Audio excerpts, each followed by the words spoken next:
Selamat petang, salam sejahtera. Ini penjelasan dari mana kekayaan aset Rm18 juta milik Rafizi Ramli. Sebelum kita teruskan pendedahan ini, jangan lupa tinggalkan komen Anda untuk setiap isu yang menarik ini.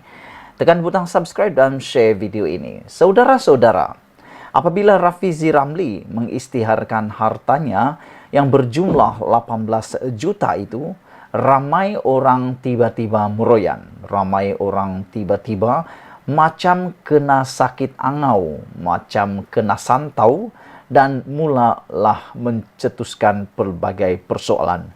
Yang menariknya, Rafizi Ramli membiarkan isu itu selama beberapa hari sebelum dia tampil hari ini memberikan jawaban sebenar dari mana punca Rm18 juta miliknya itu. Rafizi mengatakan bahwa beliau baru sahaja mengisytiharkan hartanya. Kecoh budak-budak UMNO PAS dan Bersatu persoalkan macam mana aset bersih beliau bernilai Rm18 juta.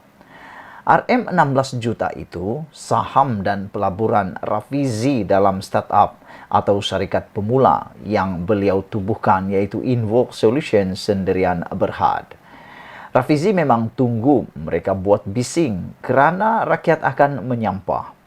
Mereka bising pasal Rafizi isytihar harta, tetapi mereka tidak pula bising pimpinan mereka tidak ada perniagaan, tidak ada kelulusan, tidak pernah memimpin organisasi korporat, tetapi hidup macam raja. Wow, yang ini menjadi tanda tanya.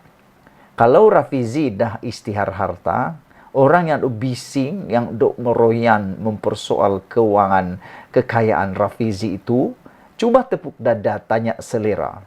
Adakah mereka telah mengisytiharkan harta atau hanya sekadar bising tetapi tak berani pula isytihar harta, atau suruh pemimpin-pemimpin atasan parti Anda isytihar harta pula? Apa kata Anda buat seperti itu? Menurut Rafizi, itu memang tujuannya, yaitu mendedahkan nilai harta 18 juta tersebut. Ini kerana yang pertama, tujuannya untuk menunjuk hiprokrasi mereka. Yang kedua, untuk Rafizi boleh galakkan anak-anak muda mula membina perniagaan yang bernilai tambah. Hati saya juga didorong untuk menjaga kebajikan 150 kaki tangan saya, kata Rafizi.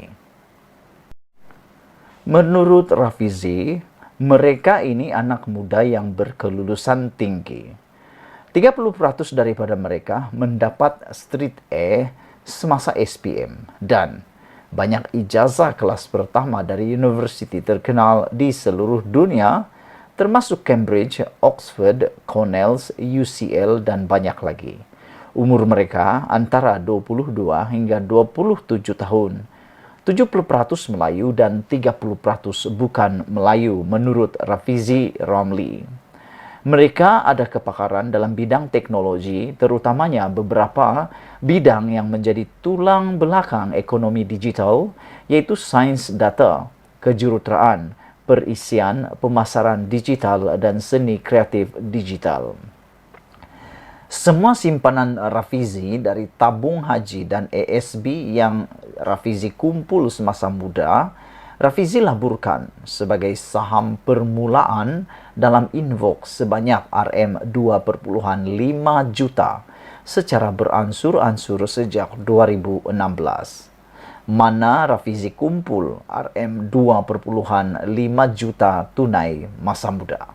Ini yang menjadi persoalan kemarin dalam media sosial apabila mereka kata bagaimana Rafizi boleh mengumpul Rm2,5 juta dalam masa muda beliau. Ini dinyatakan dan aku pun baru tahu bahawa dari sinilah Rafizi dapat duit 2,5 juta yang memang terbukti boleh dia peroleh. Rafizi seorang profesional, lulusan kejuruteraan elektronik dan akuntan bertauliah, lulusan Institut Akaun Bertauliah England dan Wales, yaitu Institut Accountant bertauliah paling tua di dunia. Beliau memulakan kerjaya di London, gaji dalam pound. Masa itu 1 pound adalah bersamaan RM6. Bila saya balik Petronas, kata Rafizi, gaji permulaan ialah RM3.750. Selepas 6 bulan dan disahkan sebagai pengurus termuda dalam Petronas, gaji Rafizi naik RM11.000 sebulan pada umur 26 tahun. Umur 27 tahun, Rafizi naik pangkat lagi menjadi ketua bahagian perancangan petrokimia Petronas dan gaji beliau naik RM25.000 sebulan. Ketika itu, Petronas memendekkan tempo persaraan dari umur 60 tahun kepada 55 tahun. Jadi, Rafizi mendapat pampasan RM4.000 400.000 pada umur 27 tahun untuk 5 tahun perkhidmatan yang dipendekkan. Prestasi saya baik di Petronas, kata Rafizi. Setiap tahun selama 7 tahun beliau berkhidmat di Petronas, bonus beliau adalah di antara 10 hingga 12 bulan setahun.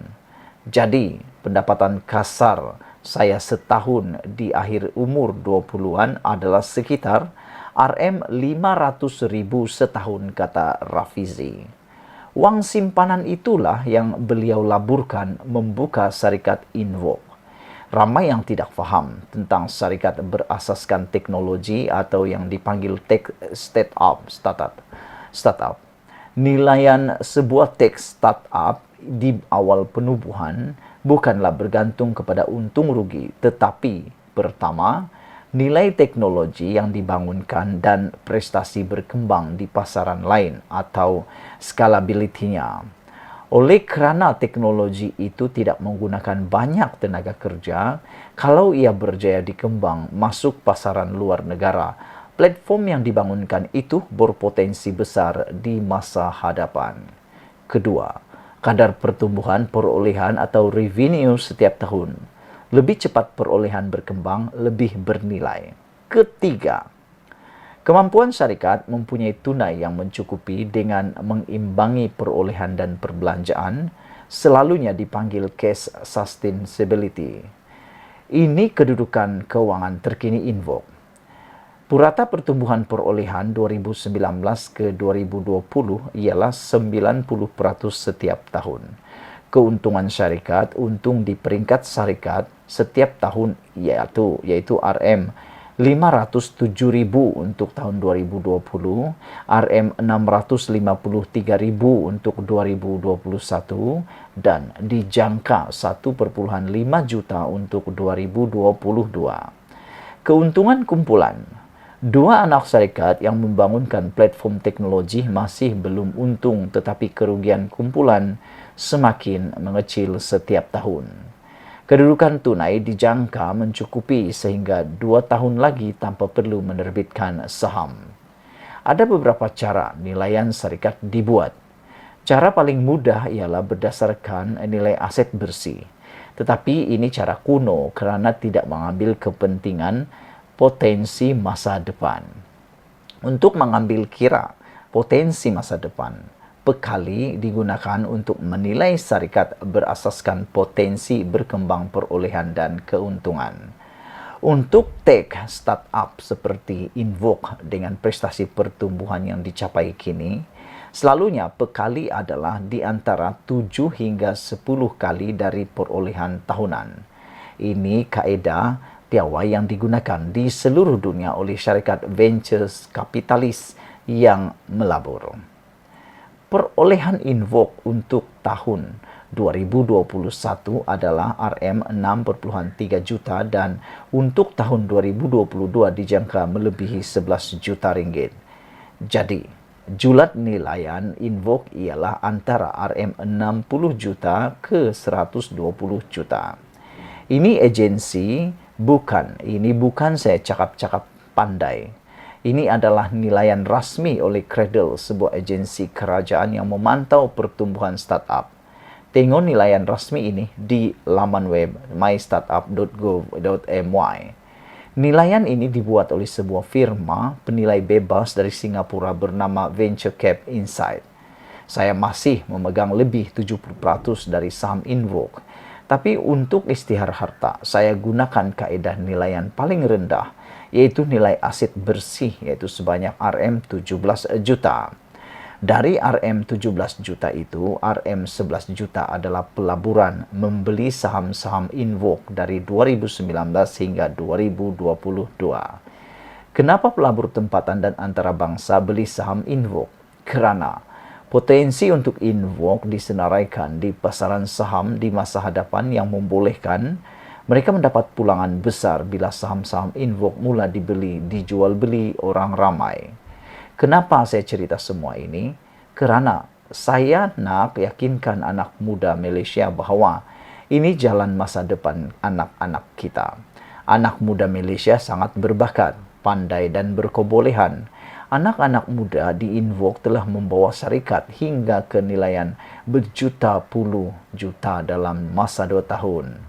Bila Invoke disenaraikan, mereka semua ada saham dan mereka boleh hidup selesa di masa muda. Syaratnya, kena pandai, kena kreatif, kena usaha, kena berani dan kena jujur. Masa depan kita ialah ekonomi digital supaya mudah dikembangkan ke rantau Asia Tenggara dan seluruh dunia. Visi saya ingin menaikkan ekonomi digital supaya lebih ramai usahawan tech Malaysia yang menghasilkan produk-produk digital terbaik di dunia. Anda ingat UMNO PAS Bersatu faham semua ini? Mereka hanya tahu jalan sakau wang untuk kaya. Sebab itu sampai sekarang belum istihar harta. Ditulis oleh Rafizi Ramli, Timbalan Presiden PKR, 8 November melalui sabudin.com. Jangan lupa tinggalkan komen Anda, tekan butang subscribe. Malaysia kita punya, kita jaga sama-sama, cintai Malaysiaku. Bye-bye.